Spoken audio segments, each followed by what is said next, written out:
Bonjour à toutes et à tous, merci infiniment pour toutes celles et ceux qui nous ont rejoints sur la chaîne et qui ont découvert nos aventures très récemment, ça fait super plaisir, ça peut paraître peu d'extérieur mais pour nous c'est énorme, donc bienvenue à vous et puis si vous voulez découvrir un peu plus notre univers, il y a nos liens Instagram et compagnie en description de la vidéo. Bonne vidéo à tous.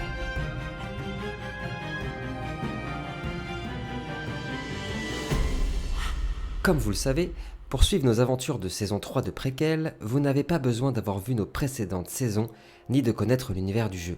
Nous vous accompagnerons tout au long de cette aventure afin de vous familiariser avec le lore et les règles comme une toute nouvelle aventure. Cependant, si l'histoire du jeu vous intéresse ou si la curiosité vous pousse à rester, je vous invite à découvrir l'histoire des précédentes saisons dans cette vidéo. Bon, quand même, avant toute chose, on parle de JTR, on va se mettre une petite ambiance. Allez, une petite cheminée. Un peu d'orage. On est bon. L'univers de Préquel s'inspire des mythes et légendes slaves et nordiques. L'Europe médiévale et la fantaisie anglo-saxonne et slave m'ont beaucoup inspiré. Il s'agit d'un jeu de rôle maison de dark fantasy aux règles simples afin de privilégier l'immersion et le roleplay et de rendre accessible le jeu aux débutants. Si vous êtes familier des JDR et de la pop culture, vous retrouverez beaucoup de références à Tolkien, Vampire l'âge des ténèbres, Warhammer et les livres du sorceleur, pour ne citer que.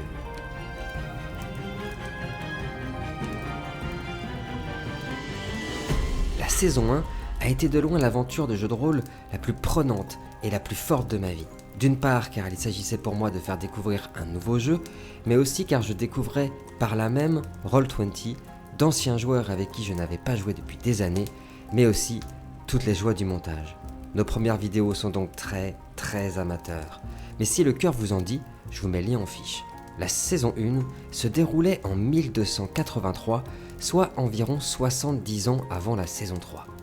Un groupe d'aventuriers missionné par le royaume de Bavière, alors première puissance d'Erde, devait enquêter sur la présence supposée d'un culte de sorciers, composé de l'énigmatique Albarad, retenez ce nom, héritier du trône de l'Ouest élevé à la cour bavaroise et au destin hors du commun, de Naya, un chaman acquis au pouvoir magique prodigieux, de Barbarta, un puissant guerrier celte, et de Galéade, un assassin de l'ordre de la Rose, aux ambitions extraordinaires. Ils découvrirent la présence d'un culte noir, prêt à tout, pour réveiller l'ombre. Dans les méandres caverneuses, Galéade trouva une pierre de pouvoir millénaire appelée Nadir, qui lui prodigua une puissance sans limite.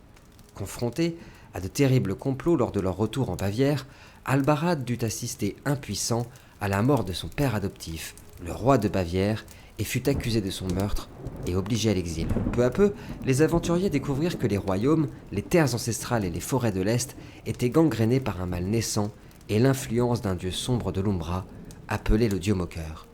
Après avoir rencontré l'énigmatique Dragan, futur roi de Château-Rouge, ils furent mêlés à de nombreuses batailles, conflits, désaccords et manigances politiques sur plusieurs années. Informé de son héritage par la princesse Scylla, Albarad décida d'embrasser sa destinée et de venir en aide au peuple de l'Ouest en proie à une guerre civile. La présence et l'influence du dieu ne faisaient que grandir au fur des mois et des années, et des hordes de monstres et de démons s'abattirent sur Erde depuis le nord, ravageant les terres mortelles. Les hommes durent faire face aussi à une épidémie de peste noire qui ravagèrent les royaumes.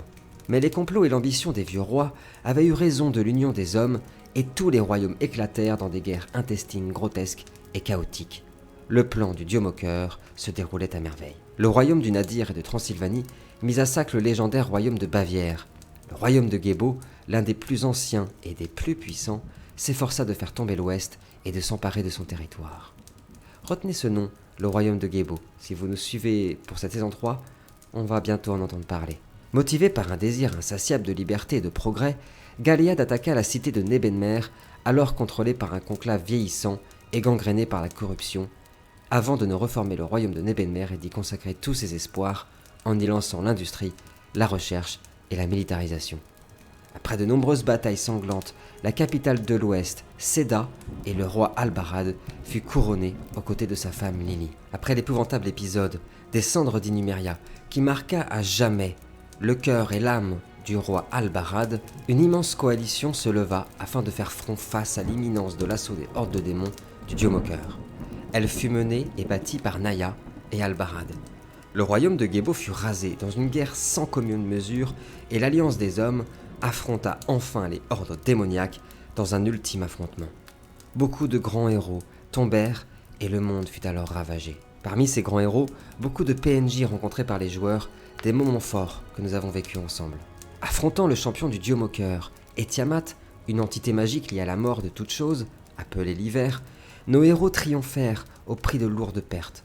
Barbarta fut tué en emportant avec lui le terrifiant Benoff, champion du dieu moqueur, et Naya se sacrifia afin de restaurer l'équilibre du grand fleuve, le courant de magie nourrissant Erde.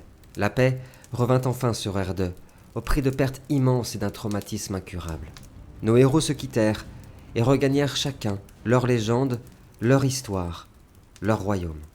Et nous finirons par Albarad rejoignant les survivants de cette ultime bataille, se débarrasser pour toujours de ces chaînes. Écran noir.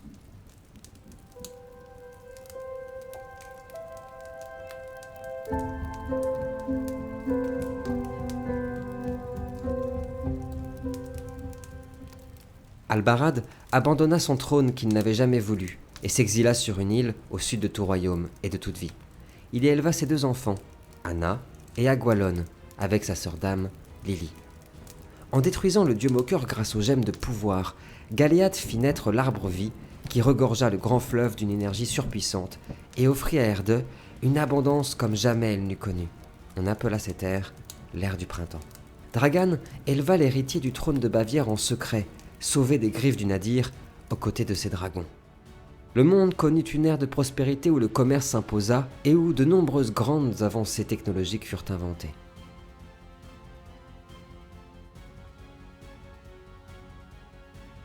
C'est en 1350 que la saison 2 commence, plus de 60 ans après les guerres d'hiver qui déchirèrent Erde et mirent fin au règne du dieu moqueur.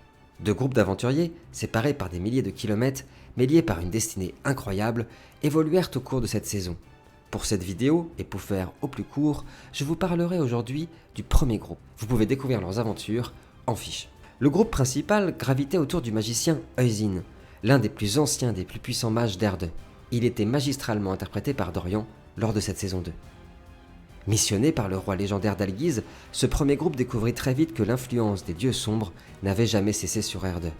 Composé de Tiberias, un chevalier protecteur de sol à la bienveillance sans pareille, de Noltar, un prince transylvanien maudit par Cain, d'Anna, fille du roi légendaire Albarad, et de Caleb, un mystérieux jeune homme amnésique, ils furent amenés à découvrir que Lahava, le dieu de toute chose et de toute vie, vénéré partout sur Erde, cachait en fait un secret terrifiant. Lahava n'étant ni plus ni moins que la déesse des ténèbres, mère de l'Umbra, qui prit l'apparence de la déesse de l'amour afin de tromper les hommes et de se nourrir de leur énergie depuis un millénaire.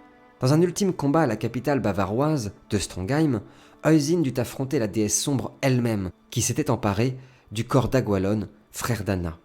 Afin de sauver les hommes, préserver l'espoir et éveiller l'énergie de la source, la magie primordiale d'Erde, Eusin se sacrifia et repoussa la sombre jusque dans ses royaumes d'Umbra. Lors de l'affrontement, Albarad fut tué devant les yeux de sa fille Anna. L'énergie colossale dégagée par l'affrontement et la révélation du secret d'Ahava déclencha le cataclysme des fosses. La terre fut parcourue de tremblements de terre, les volcans rentrèrent en éruption, des raz-de-marée se déversèrent sur Erde pendant des mois. Les populations furent traumatisées, d'une part par les conflits armés et les guerres, d'autre part par le cataclysme des fosses, mais surtout, au plus profond de leur foi, par la révélation du secret d'Ahava et la mascarade que le dieu sombre avait fait régner sur Erde depuis un millénaire. Pendant 6 mois, nos aventuriers furent contraints à rester à l'abri du château de Strongheim afin de récupérer de leurs nombreuses blessures et d'attendre la fin du cataclysme des fosses. Ils élaborèrent ensemble un plan afin de continuer leur lutte contre la sombre, fondèrent 3 entités secrètes et décidèrent de se séparer afin d'optimiser leurs chances de réussite. Au même moment, la guerre éclata à nouveau et l'Empire envahit le nord de la Bavière afin de stopper le retour du nationalisme dans le royaume. Et c'est ici, en ce point crucial de l'histoire d'Erde et de notre jeu, que nous débutons nos aventures en saison 3, là où les grandes histoires s'écrivent, là où l'aventure commence. Merci à tous d'avoir regardé cette vidéo, j'espère qu'elle vous aura plu. N'hésitez pas à découvrir les aventures de nos précédentes saisons. Et si pour la saison 1, les caméras sont très très amateurs, c'est un peu comme ce début de saison 3.